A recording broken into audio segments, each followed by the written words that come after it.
मेरा नाम अनमोल है। मेरे माँ पापा इस दुनिया में नहीं है, मैं अपनी दादी के साथ रहता हूँ। ये बात उसे समय की है जब मैं दादी के साथ उनके सहेली के घर गया था।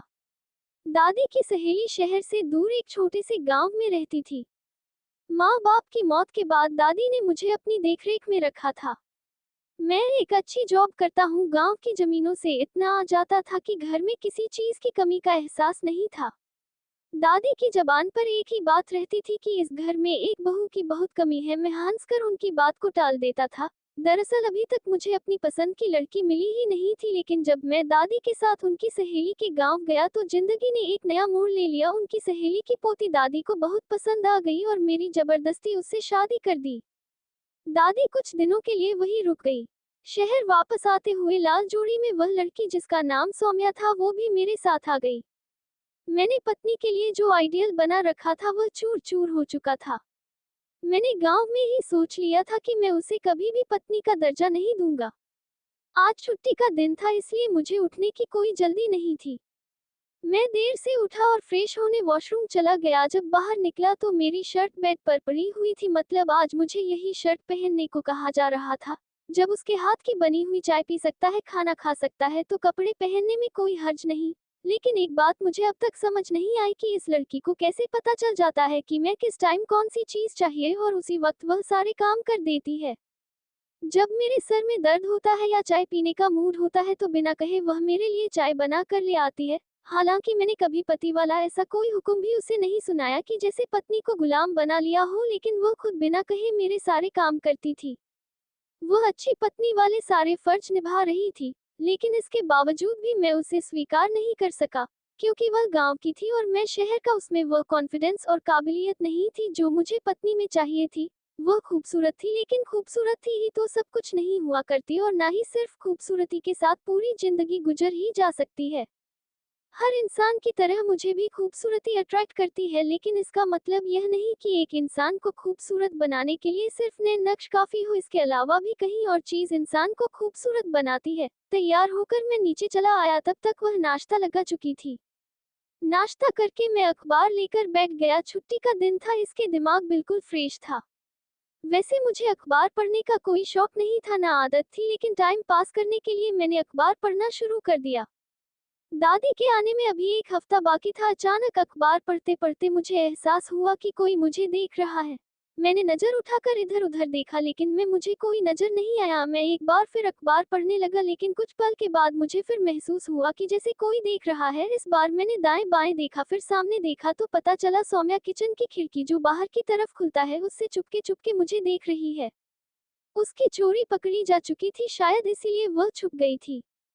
मुझे कुछ अजीब लगा। 2 दिन पहले जब सुबह के वक्त मैं सो रहा था, अचानक एक आवाज से मेरी आंख खुली। तब मैंने चादर के अंदर से देखा, वह लड़की मुझे बड़ी गौर से देख रही थी।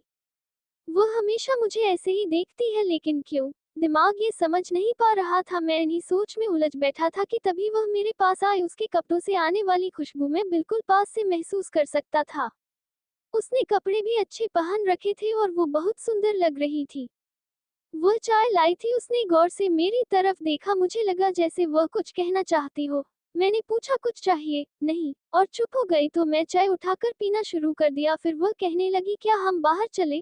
उसके दिल की बात जबान तक आ गई थी। मैंने चाय वापस टेबल पर रख दी और हैरत से उसे देखने लगा। कहाँ? कहने लगी, वह मौसम अच्छा है, हमने सोचा बाहर चलेंगे, जैसे फिल्मों में हीरो हीरोइन जाते हैं। उसने शर्मा कर अपनी लंबी चोटी से खेलते हुए कहा। मैंने मन ही मन सोचा कि अच्छा, तो मैं इसे हीरो लगता हूँ, लेकिन पता नहीं खुद को किस फिल्म की हीरोइन समझ रही है। मैंने चाय पीते हुए तंज भरी हंसी से कहा, नहीं, मैं जरा बिजी हूँ। फिर मैंने उसका चेहरा उदास होते हुए देखा। जहाँ थोड़ी देर पहले खुशी के रंग नजर आ रहे थे, अब उदासी थी। उसने मुझसे जानबूझकर नजर चुराए और वह भागते हुए अंदर चली गई। मैं जानता था अब किचन में कोई कोना पड़कर रो रही होगी। मैं काफी देर तक वहीं बैठ रहा, फिर अंदर जाकर टीवी खोलकर बैठ गया। साथ ही इधर उधर नजर दौड़ाने लगा कि सौम्या कहाँ गई, नजर नहीं आ रही थी। मैं उसको देखना चाहता था। फिर पानी पीने के बहाने किचन में चला गया, वहां भी वह नजर नहीं आई। फिर कुछ सोचकर अपने पास वाले कमरे में गया, मगर वहां भी नहीं थी। यूं ही ढूंढते ढूंढते एक कमरे के पास से गुजर रहा था कि अंदर से सिसकियों की आवाज सुनकर मेरे कदम रुक गए। मैं दरवाजे से कान लगाकर सुनने लगा। वह खुद से बातें कर रही थी।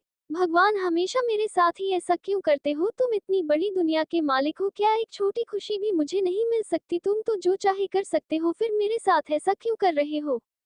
मैं दरवाजे से हटकर वापस आकर बैठ गया। पता नहीं क्यों मुझे उसका रोना अच्छा नहीं लग रहा था। मुझे अपने बर्ताव पर पछतावा होने लगा। आखिर क्यों मैंने उसकी बात नहीं मानी? क्या हो जाता अगर मैं उसके साथ बाहर चला जाता? वैसे भी वह कौन सा मेरे जीवन भर की साथी है, कुछ दिनों के लिए ही तो है इस घर में। एक बात तो मैंने शुरू से अपने दिमाग में बिठा चुका था कि दादी के आते ही उनका दिया हुआ ये तोहफा वापस कर दूंगा। इसीलिए हमेशा उसे देखकर यही सोचता कि वह मेरे घर में हमेशा के लिए नहीं है। मेरे अंदर उसके लिए कोई फीलिंग्स नहीं थी, बल्कि मुझे उलझन होती थी उसकी शक्ल देखकर। कुछ देर बाद वह सीढ़ियां उतरकर नीचे आ रही थी। मैंने गौर से उसका चेहरा देखा, जहां कोई आंसू, कोई परेशानी नजर नहीं आ रही थी। मतलब वह अपनी कमजोरी मुझ पर जाहिर नहीं करना चाहती थी। सुनो, जब वह किचन में जाने लगी तो मैंने उसको आवाज दी, अच्छा खाना मत बनाना, हम बाहर जाकर खाना खाएंगे। जी हम, उसने पूछा। हाँ हाँ, मतलब हम दोनों? ओके, वह मुस्कुरा दी। और हाँ, कपड़े भी अच्छे पहन लेना, अगर इस तरह के कपड़ों में जाओगी तो सभी हंसेंगे। जी। वह मुस्कुराते हुए कमरे में चली गई। पता नहीं क्यों इस बार मुझको अपने अंदर सुकून महसूस हो रहा था। मैं अपनी जिंदगी में यही तो चाहता था, लेकिन इस तरह बिल्कुल नहीं। मैं अपनी पत्नी का हाथ पकड़कर सड़क पर पैदल चलना चाहता था, होटल में खाना खाना चाहता था। हम दोनों शाम में घर से निकल गए और 2-3 घंटे बाद लौटे। मैं थक चुका था, इसलिए आराम करने अपने कमरे में चला गया। एक दिन सौम्या ने प्रेस करते हुए वह मेरी पसंदीदा शर्ट जला दी। वह आसानी से छुपा भी सकती थी, लेकिन वह फूट फूट कर रो रही थी और कहने लगी, मैं माफी चाहती हूँ, मैंने आपकी फेवरेट शर्ट जला दी। तो मैंने कहा कि इसके लिए इतने आंसू बहाने की क्या जरूरत है? तो वह कहने लगी, नहीं, मैं बहुत शर्मिंदा हूँ। मैंने कहा कि तुम आसानी से छुपा भी सकती थी यह बात। इस रंग की शर्ट और भी है मेरे पास, और हर शर्ट का तो हिसाब मैं नहीं रखता। उसने कहा, मैं आपसे झूठ बोल सकती हूँ, भगवान से नहीं, वह सब जानते हैं ना। मुझे हैरत का झटका लगा, पता नहीं कैसी पागल लड़की है, ऐसी लड़कियां भी होती है दुनिया में। ऑफिस जाते हुए पूरे रास्ते उसके बारे में ही सोचता रहा। मैं अपने दोस्तों की जब शिकायतें सुनता कि शहर की पढ़ी लिखी पत्नियां पति पर हुकूमत करती है, ना खाना बनाना, ना बच्चों को संभालना, हर वक्त मेकअप से लदे रहना, हंस हंस कर हर मर्द से बात करना, लेकिन मैं अपनी जिंदगी में एक बहुत अलग तरह की लड़की देख रहा था। एक ऐसी लड़की जो मैंने आज तक कभी नहीं देखी। एक वह पत्नियां थी जो पति की हर बात पर इतराज करती है, और एक सौम्या है कि अगर इसे कहा जाए कि ये दिन है तो दिन है और रात है तो रात है, अपने पति की हर हाँ में हाँ ही मिलाती है। ये लड़की तो अपने पति को पति परमेश्वर मानती है।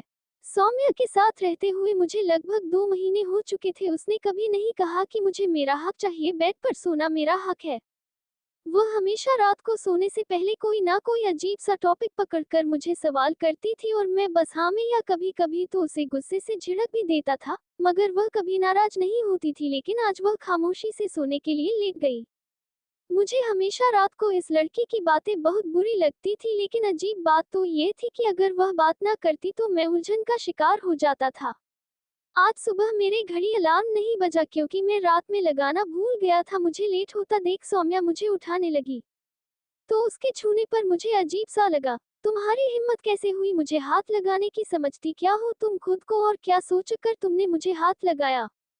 यह अच्छी पत्नी वाला रवैया तुम छोड़ दो। मैं चिल्ला चिल्ला कर बात कर रहा था, मेरा गुस्सा एकदम बढ़ चुका था। मैंने महसूस किया उसकी आंखों से आंसू गिर रहे थे।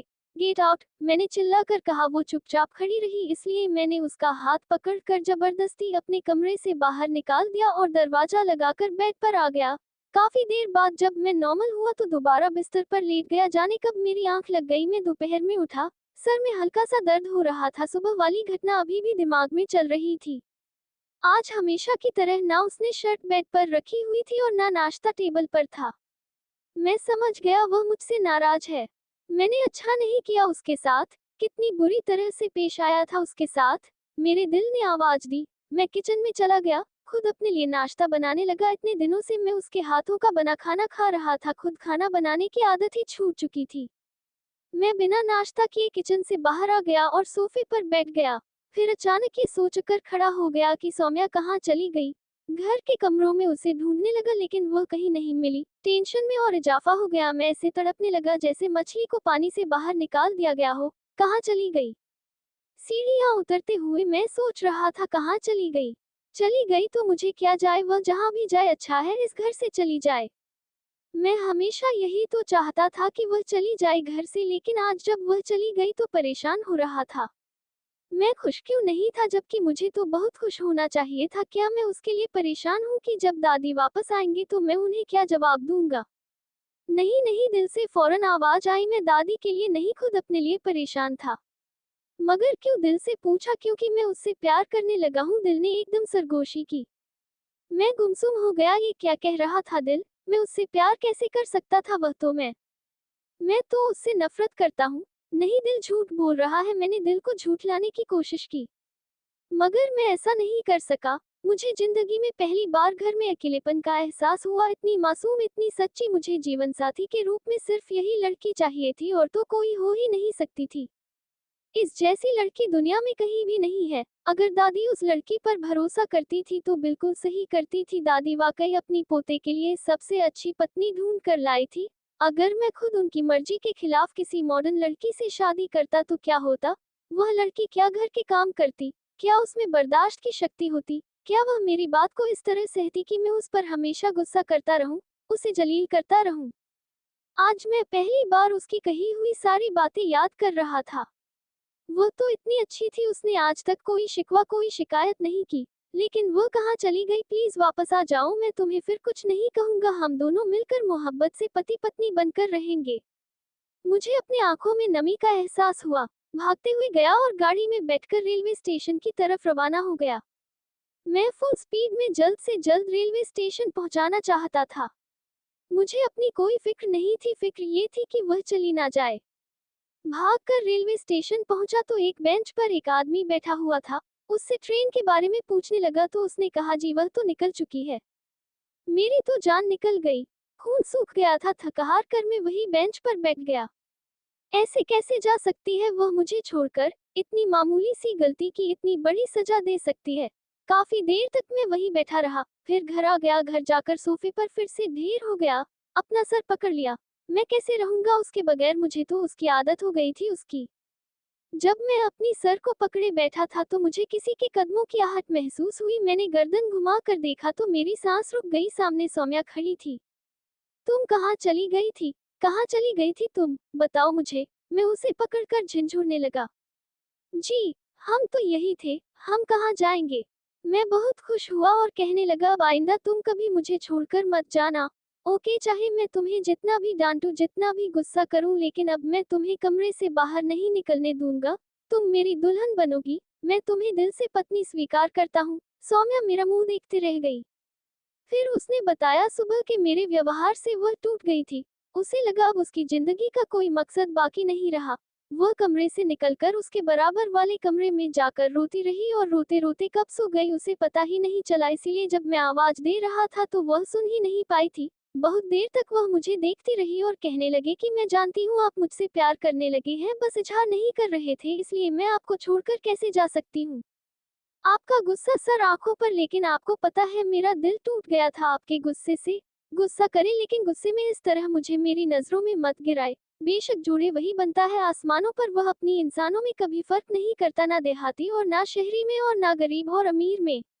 आज मेरी दादी आ गई थी। मैं और सौम्या दोनों ने साथ साथ मिलकर दादी के पैर छुए। हम दोनों को साथ में देखकर दादी की आंखों में खुशी के आंसू आ गए।